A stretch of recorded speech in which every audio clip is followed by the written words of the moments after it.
Hey everyone, it's K.Short and welcome to Short Talk Sunday. Thank you so much for being with me this Sunday before Monday, before a lot of people are coming back for spring break and all that stuff, but you're here with me and I really appreciate that.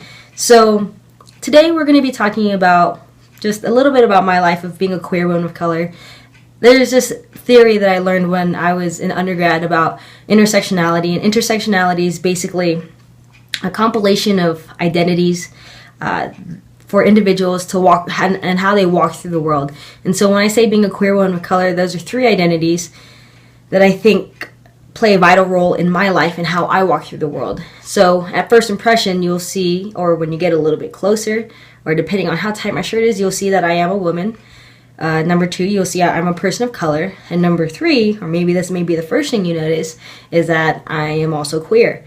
And so when I use the term queer, I mean different. I don't mean queer just like in a very derogatory term. I use queer as in different. So yeah, you see those things, and so there's many first impressions a lot of people can have. It's just that I'm just very queer and that I talk about queer things and only care about the queer community and whatever stereotype goes with that community. Other stereotypes that goes with being a person of color, I may be uneducated, I may be crazy and aggressive, I may be whatever stereotypes come with being a person of color. And then those of being a woman, I may be emotional or lack of emotional or nurturing or lack of nurturing, because I'm more on the masculine end of the scale, first impression wise, at least you can say, because when you really get to know me, very much not that masculine, it's just very much the clothes. So first impressions, right? I think a lot of people forget that at one time, myself, I used to have long hair, very, very, very, very long hair, like past this section, like very long. And before I cut my hair, I definitely got a lot of compliments on it. It's so pretty, it's so thick, blah, blah, blah, blah, right? Pocahontas, yada, yada, yada. And so when I did cut my hair, let's just say it was long enough to donate. And so I donated it, 10, 12 inches. I don't know what the scale is nowadays. But yeah, here's a picture of it if you want to see. This is what I look like with long hair. Yeah, I know. A lot of people give me that impression like, oh my gosh, that was you. Yeah, that was me. And so I think a lot of people forget that, at least for myself, that there was a script that little girls and little boys try to follow. The scripts that we follow on television, on magazines, whatever the case, whatever we were exposed to at that time. So we tried looking like a girl, we tried looking like a boy, and we tried following the script because that's what we saw, that's what we thought was normal. We thought that's what we had to do. And so since I've cut my hair, I've had my hair short since 2008, my senior year in high school. I just kind of got more comfortable with it. It got shorter and shorter. If you see my senior picture, it's still like right here, but it just got shorter and shorter as time progressed. And thankfully, I've gotten to an age, 6 years later, that I know what I'm doing with it now. I know what guards are and what's important, how I like my haircut. But since then, I've gone through a lot of tough times because of it, and just everyday things that I think a lot of people take for granted, and just people take for granted certain things that I don't think a lot of people think someone would go through. Because a lot of times, if you're friends with me, that's just Kathleen, that's just who I am, that's who, but I don't think I ever got the chance to explain to all of you how difficult it is to walk through the world in my shoes, and I know everyone's shoes are very different. Every shoelace is tied different. Every shoe, has been worn out or brand new or whatever the case. But I just want to give you perspective because I can only speak from my experience. At the end of the day, I can only speak for me, and so that's what I'm here to tell you all about. So I think one thing a lot of people take for granted is shopping. If you identify with one of the binaries, being either very masculine or very feminine, and love the pink or love the blue or whatever, they've been training us since, we were born, since the day, is it a boy or is it a girl? It's easy. It was easier to shop in the women's side looking like a woman, and it's easy to shop in the men's side looking like a man, and that's how you identify, and that's how all stores are split up into. So, like if you all seen my other video about coming out, like just my story about how much more comfortable I was when it came to dressing more masculine, it's still a struggle every single day. I love shopping. Like I said, like if you want to be stereotypical, women love to shop, whatever. Men love to shop too, just as much nowadays. And I'm always shopping. You always catch me, like, not as much. One more so I was in school, but it's difficult going on the men's side just because a lot of times they're expecting me to go to the women's side, or just when I do go to the men's side, I get a lot of weird, strange looks from men and from, fitting rooms. And even when I go into fitting rooms, like if I'm going in the fitting rooms with, my friends that are female, like there's always a lot of strange looks and all of that. And I don't know. And it's also very difficult because, especially being a woman and being a very short woman at that, I have to tailor everything. A lot of my pants are cuffed. A lot of my shirts are longer than they need to be. All of the shoulders are just like right here. Like it's a difficult process because there is no space that has been catered to those who do not identify those ways.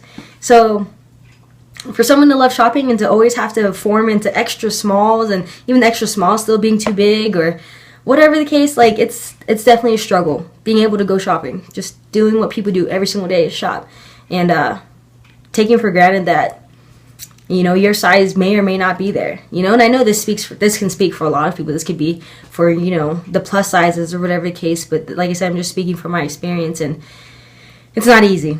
So number 2 is just the stereotypes. I think a lot of people may think that I just hate men, or I want to be a man, or I don't even like men at all. I mean, I think if you really know me, that is further from the truth than anything. If you even see my Instagram, like there's a lot of MCMs, not that many WCWs. I don't know. I just so happen to catch it on a Monday that I want to post, but yeah. So that's also another thing. Like, that's the furthest thing from the truth. I would love to have guy friends, and I would love to have my experiences, or whatever. But if that's the first impression of the stereotype, then that's something that I have to live with by coming out in a different way, by saying, it's not just strictly women, it's men too. But will I get those experiences? Probably not, because of ignorance and people not being educated that being queer and sexuality is very, very, very fluid. It's very grayscale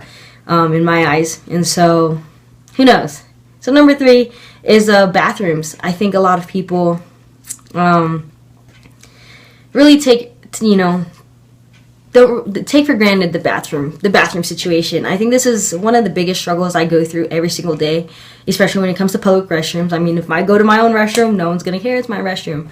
But when it comes to malls, and it comes to restaurants, and it comes to places with public restrooms, that's definitely my biggest struggle. Just because, a lot of times I go into the women's restroom, and it's just very difficult because I have short hair. Really, how much emphasis we put on hair, but I have short hair, and the women in there are definitely not the most understanding or tolerant people that I've ran into.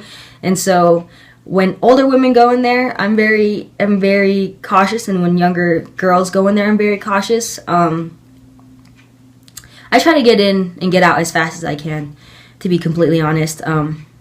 If I'm in the restroom and I hear a little girl come into the restroom, I will stay in the stall until I hear her leave. Just because, I don't know, because kids don't have a filter, And so they're going to ask their mom or their aunt or their grandma or whoever is going to say, why is there a boy in the girl's restroom? You know what I mean? Or they'll just stare at me, or they'll do what kids do, and that's fine. I understand that. And I understand it's completely innocent, and it's no way hurtful. But sometimes, especially when I was younger, I just never felt like it was my place to be the first person that they see and have that conversation with their mom at that moment inside the mall in the bathroom. I mean, as I've gotten older, I've become more like whatever. Like, I'm using the restroom and I have to use it. And if there's a kid in there, then I just have to wash my hands really fast and get out, but I won't necessarily stay in the stall as long as I used to when I was younger. But I don't know, I just think there's just been times where I've definitely had security called on me, or, I've heard, even on my own campus, I heard walkie-talkies going off that there's a male in the women's restroom, but it's like, come on, we're all in college. I know how to read the sign. I know how to read which one's the triangle, which one's the square, and so I don't know, just don't take for granted being able to use the restrooms. And so it's just definitely something very difficult for me to go through every single day. Like, if you ask any of my friends, especially my sorority sisters, I don't go to the restroom by myself because I'm insecure, or, you know, girls go to the restroom with each other to put on makeup and things. I go to the restroom with other women. So when I do go into the restroom, I can talk, and you can hear that I have a feminine voice, and you can hear that I'm not, you know, that I don't know how to read a sign. And so it's very much more of a safety thing. And so if I ever ask you to come to the restroom with me, don't think it's because I just want to be best pals and go to the restroom together. I think I can handle it. But it's honestly just, it's a safety thing for me.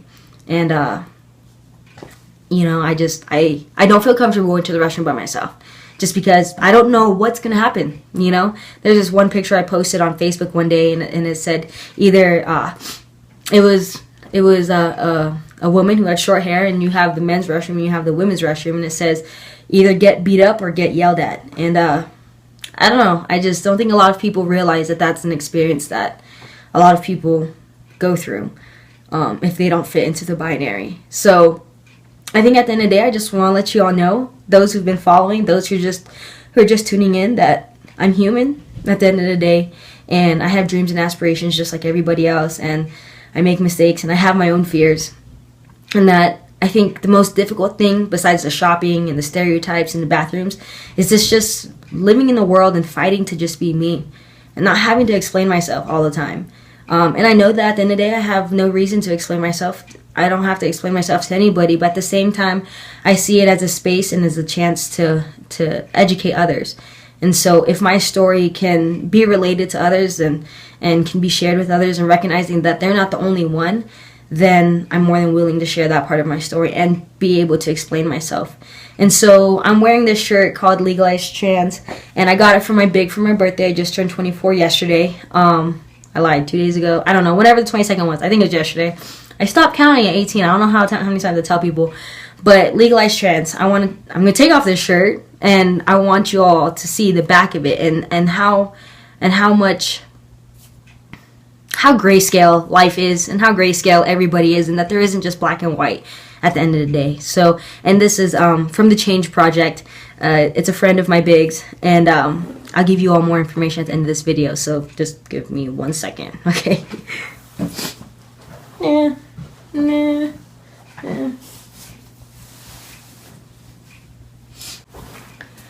Alright, so Legalized Trans. Super, super awesome shirt. Alright, you see that? You see that? I don't know if you can see all that.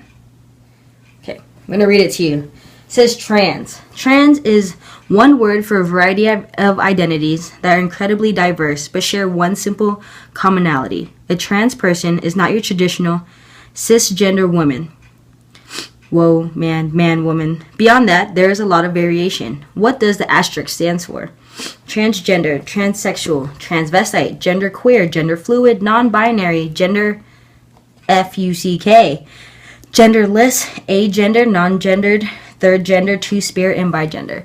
And so this was just a quick educational video that everyone's fighting their own battles every single day. And regardless if you think you know or if you don't know, there's a lot of education that needs to be spread out. And I just wanted you all to just get a little bit of insight to the life that I live every single day. And I don't know, just to not think that it's easy. And I'm not saying my life is easy or difficult than anybody else's. But like I said, I speak for myself and only myself. And I just want to say thank you all for listening, for the time that you all did listen and sit here with me for 15 minutes. I think for Monday's motivation, just going in a little bit more open-hearted into the week, a little bit open-minded, a little bit more understanding, more tolerant when it comes to our peers and to our friends and to our coworkers and to our instructors and to everybody. Because all of us are fighting a hard battle. And I think a lot of us forget that, you know. And so, like I said, this is just my experience. Thank you all for listening. I really, really, really appreciate it. And this is Short Talk Sunday. And I know I went a little bit deeper this time, but it's something that's important to me. And it's something important that I want to be able to share with all of you. So thank you again for all tuning in. Be nice to each other. and be more open-minded, more tolerant. And I love you all, and everyone that loves me. I just want you all to know that it's been a great 24 years so far, and I really appreciate all of you. So this is Short Talk Sunday. This is K.Short, and I hope you all tune in next Sunday.